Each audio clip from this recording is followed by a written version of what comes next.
মা মা কি হয়েছে বাবা? আমি মাধ্যমিকে খুব ভালো নাম্বার পেয়েছি। এটা খুব বিশাল ব্যাপার। আমার বাবাটা তো অনেক বড় হবে। আমি ডাক্তার হতে চাই। ডাক্তার? কেন বাবা? কারণ আমাদের গ্রামের মানুষ বিনা চিকিৎসায় মারা যাচ্ছে, তাদের আর্থিক পরিস্থিতি খুব ভালো নয়। আমি ডাক্তার হয়ে তাদের সেবা করতে চাই। সেটা তো খুব ভালো, কিন্তু কিন্তু কি মা? আমাদের তো কোনো পরিস্থিতি নয় যে তোকে বাইরে ডাক্তার নিয়ে পড়াবো।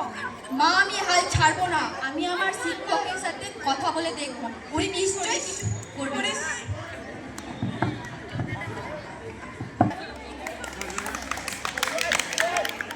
স্যার কি হলো মাধব, কি কাজ? আমি সায়েন্স নিয়ে পড়তে চাই, কিন্তু আমাদের আর্থিক পরিস্থিতি খুব ভালো না।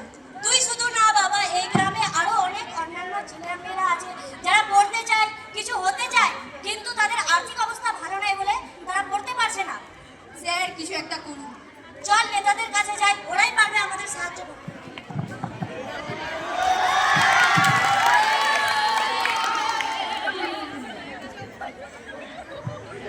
নেতা মশাই, হ্যাঁ বলেন।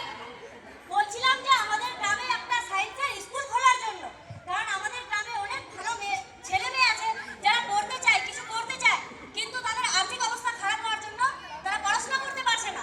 হ্যাঁ নিশ্চয়ই স্কুল খুলবো, কেন আবার খুলবো না? নেতা মশাই দয়া করে একটু তাড়াতাড়ি কাজটা করুন। হ্যাঁ ঠিক আছে। নেতামশাই আপনি তো খুব ভালো সিদ্ধান্ত নিলেন স্কুল খোলার। আমি স্কুল খুলবো? তোর মনে হচ্ছে যে আমি এগুলো কাজ করব? তাহলে ওকে যে বললেন স্কুল খুলবেন, আমি তো এমনি বলে দিলাম, আমি তো একটা মন্দির না হলে মসজিদ তৈরি করব। তাহলে কি করবেন নেতামশাই? মন্দির মসজিদ তৈরি করব, সবাই যদি শিক্ষিত হয়ে যায় না আমাদের সঙ্গে থাকবে না আর কি। বাহ নেতামশাই আপনি তো খুব চালাক। হ্যাঁ নেতা মশাই কি হলো স্কুলের ব্যাপারটা? হ্যাঁ তো স্কুল তো তৈরি করবই। প্রথমে মন্দির আর মসজিদটা তৈরি করে নিই, তারপরে স্কুল তৈরি করব। মন্দির মসজিদ তৈরি করবে? হ্যাঁ, কারণ সবথেকে বড় হলো ধর্ম।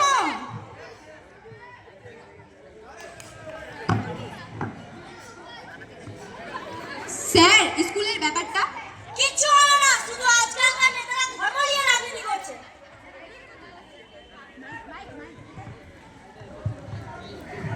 মা কি হয়েছে তোমার?